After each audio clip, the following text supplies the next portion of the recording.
Hey, how's it going, YouTube friends? It's me, your one furry boy, back at you again. Never!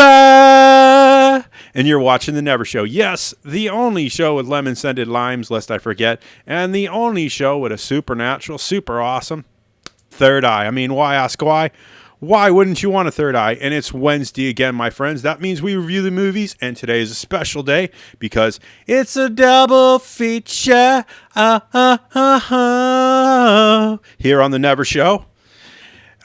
But before we even get to that, let me just say that I'm so glad that the people who are sticking with me are.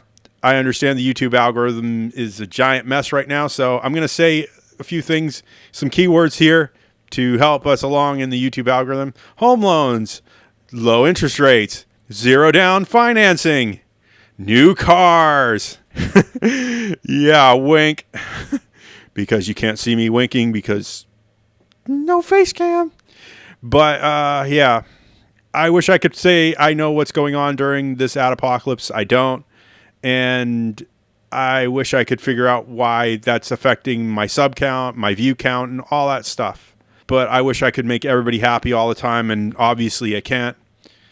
So I'm going to shout out some people now. Mr. Beast and PewDiePie. 5, 4, 3, 2, 1. But that's enough of that. You came here to see some movie reviews, so let's get right into them, shall we?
And today's movie is Men in Black International. It is a PG-13 movie. It is an hour and 45 minutes, which doesn't satisfy my number thingy at all. It is an action-adventure comedy, a little light on the comedy, from director Gary F.A.K.K. He's the guy who's done a bunch of Cypress Hill videos, along with Straight Outta Compton and Fate of the Furious, which I thought was okay, but I don't know.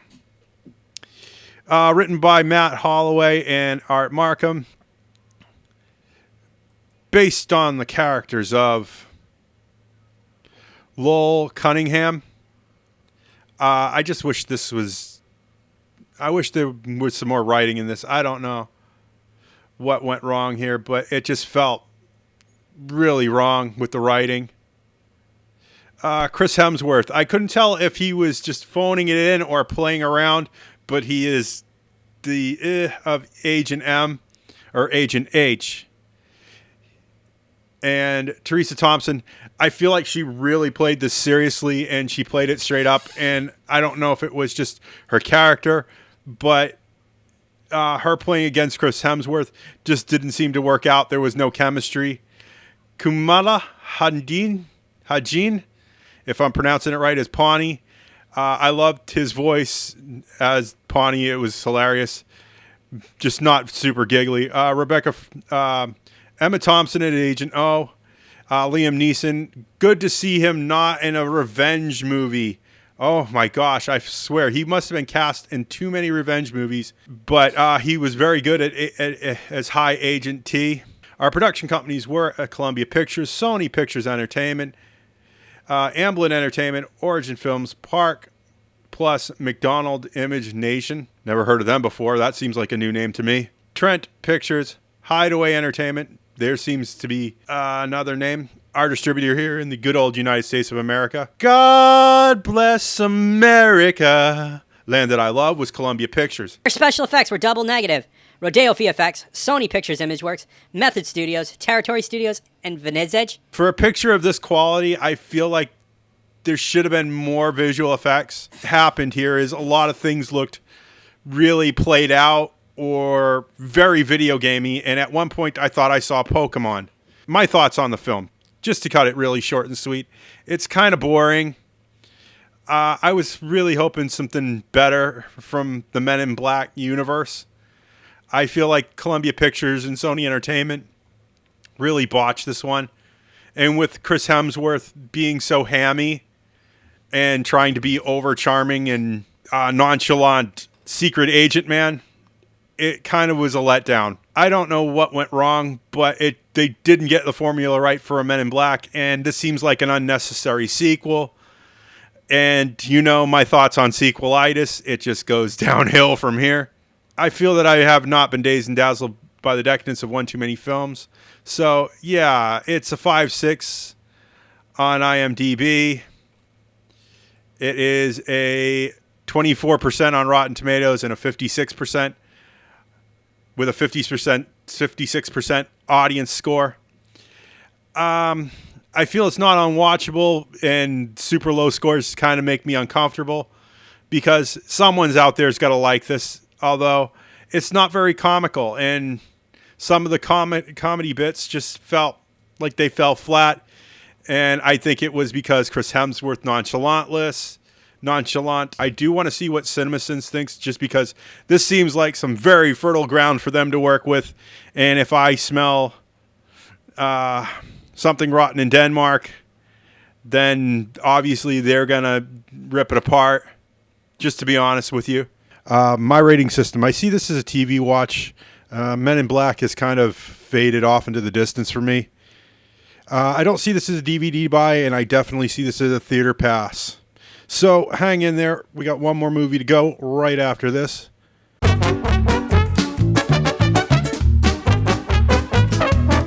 And today's second movie is The Secret Life of Pets 2. It's a PG movie, so kids, ask your parents. It's 2 hours and 26 minutes, which doesn't satisfy my number OCD all that great. But hey, it's an action-adventure comedy, a little light on the comedy for my taste. Some of the biggest laughs were at the end for me. Chris Renaud and Jonathan del Val did the directing on this. Chris Renaud did Despicable Me 2 and The Lorax, which I like The Lorax, so that was pretty good. And he did Despicable Me, so decent choice of director, along with decent. And I think this is his first directing thing, and he's been in the animation department for a lot of the previous films. So good choice of a co-director, I think. And writer was Brian Lynch.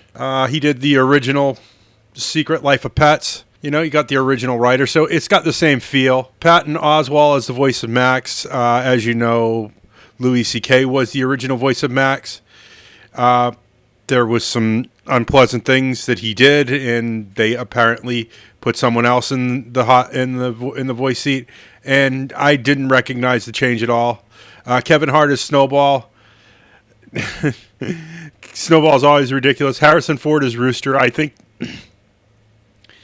I loved Rooster. He was really good. Harrison Ford was very straightforward in his voice styling, and I think that really made the character. Eric Stonestreet is Duke. Jenny Slate is Gidget. I feel like Jenny Slate's parts were kind of cut down and filled with Tiffany Haddish's part as Daisy. Lake Bell is Chloe. The whole catnip thing was a little weird for me. But that's our cast first build, because you don't want to listen to me read names all day. Short and sweet is the way you want it. And I try to fill you in as best I can.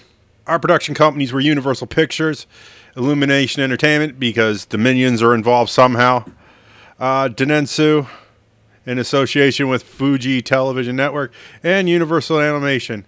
Our distributor here in the good old United States of America, God bless America, land that I love, was Universal Pictures. Our special effects were done by Illumination MacGuff, which I don't need to tell you because they made the characters. There's some other stuff to read, but I won't. It's a good movie. It's not great, though. I'm kind of tired at this point, and I was like, it had a lot of stories that didn't go anywhere. And then the main story of the circus cat escaping got kind of buried in that. The voice acting was great. I can't fault the voice cast for this. It's just, there's not much to build on, and there's a lot of little stories that go through and they finish, and then there's just more talking animal nonsense. You'd think somebody would have like reported some of this stuff, because man wandering through the city with wolves would definitely draw attention, if you know what I mean. But this is the nonsense that is The Secret Life of Pets, and to keep it PG, this is what they did. I kind of want to see what CinemaSins thinks, just because 2 movies in one day has been a lot for me. I usually don't watch this many movies in one day. Not intentionally, anyway. Sometimes there's stuff on in the background, kids. It's all ambient. It's time release. So, yeah. It's a 6.6 on IMDb. It's a 57% on Rotten Tomatoes, which seems rotten, but isn't, 91% of the audience liked it. I just found it a little boring. I kind of found the first one boring as well. That's why I skipped it when it first came out in 2016. Just to be honest with you, it's the same thing with the same themes back again, and it's got sequelitis, which I'm a little tired of, These remakes and sequels and stuff just aren't thrilling me as a movie-going audience. And I can see by the ratings that it isn't thrilling you either. And I can see why. Lackluster films, writing that's just not 100%, lots of story elements that go nowhere. And I can see why a lot of you are frustrated with the movies at this time. It's a decent movie for kids, and it's got decent messages. Might be a little annoying if you're an adult, so bear with your kid if you have to take them to this. I